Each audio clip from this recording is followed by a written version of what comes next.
This past week, Expeditors was victim of a large-scale cyber attack. I'll set that up a little bit. So Expeditors International is international freight forwarder.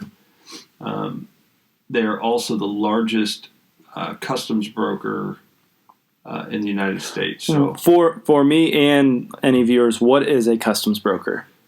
So the customs brokers are going to be, they file all the paperwork for anything that's being imported into the country.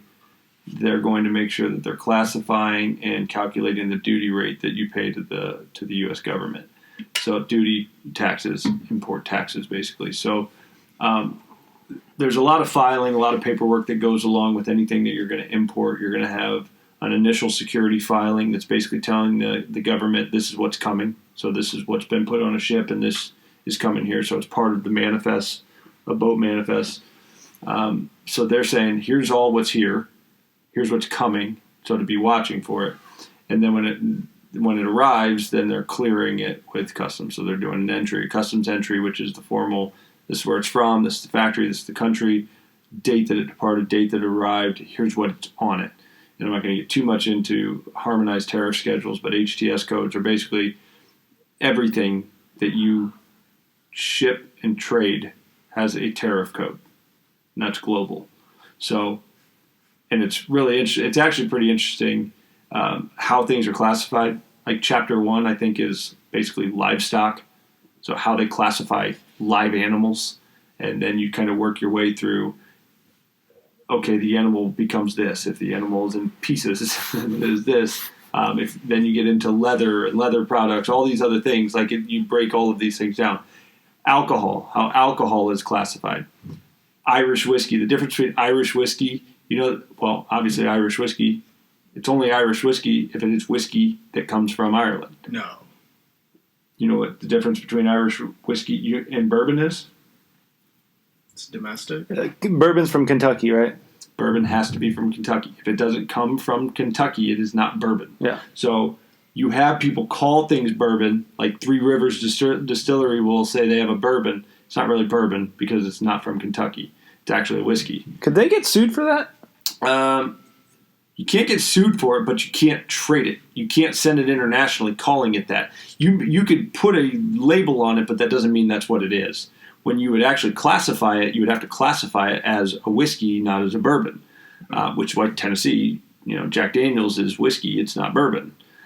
So anyways, way off topic. Anyways, we could do a show on classifications of how things move. But anyways, so the customs broker is doing all of that filing, and they have to retain documents and everything for government purposes to be able to prove that you paid what you were supposed to pay for when you imported these things. So they were attacked this week, and kind of the story. I don't want to talk so much about Expeditors specific. This is not the first attack that we've had. We've had all kinds of attacks. We've had MSC, which is one of the biggest ocean carriers. We've had Maersk, one of the biggest ocean carriers. We've had all kinds of cyber attacks on ocean providers and international shipping providers. And it's kind of this underbelly of all of these supply chain things. It's whenever there's a little bit of relief in the supply chain world, something else happens. Whenever there was starting to be some relief last summer, we had the Suez Canal issue. Very strange. Doesn't normally happen. All of a sudden, you block one of the biggest canals in the entire world, and that just crippled world trade. You get, we start to see some recovery in some areas, and now they shut down Ningbo port in China, second largest port in China.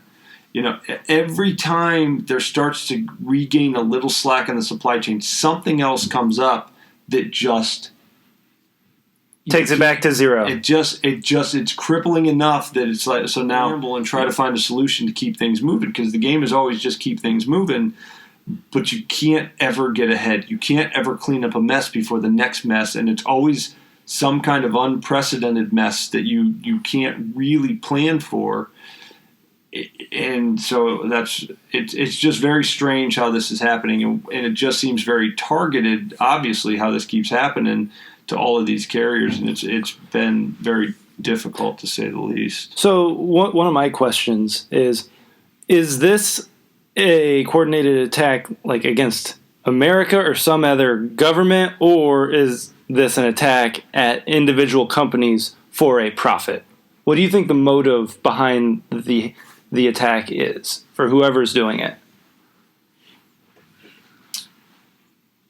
Hard to say if you look at the individual attacks, because it could just be individuals, it could just be some group trying to say, well, if we can cripple Expeditors enough, and maybe that forces them to go do something with another company. But it'd be unlikely to think that one company's trying to do it to get more business. I think I lean more towards, and this is just my own speculation, when you've seen a trend of this, where it's not just Expeditors, you've had all these other carriers that have had the same issues, and everybody knows the supply chain crisis that's already going on, it seems like somebody is attacking the supply chain. And for somebody as big as Expeditors, even with Maersk and MSC as ocean carriers, I can see them being a little more vulnerable. Expeditors has some of the best IT people and IT infrastructure of any company in the country, in my mind. So for them to get hacked to this level, seems to me that it's not just some dude sitting in his basement.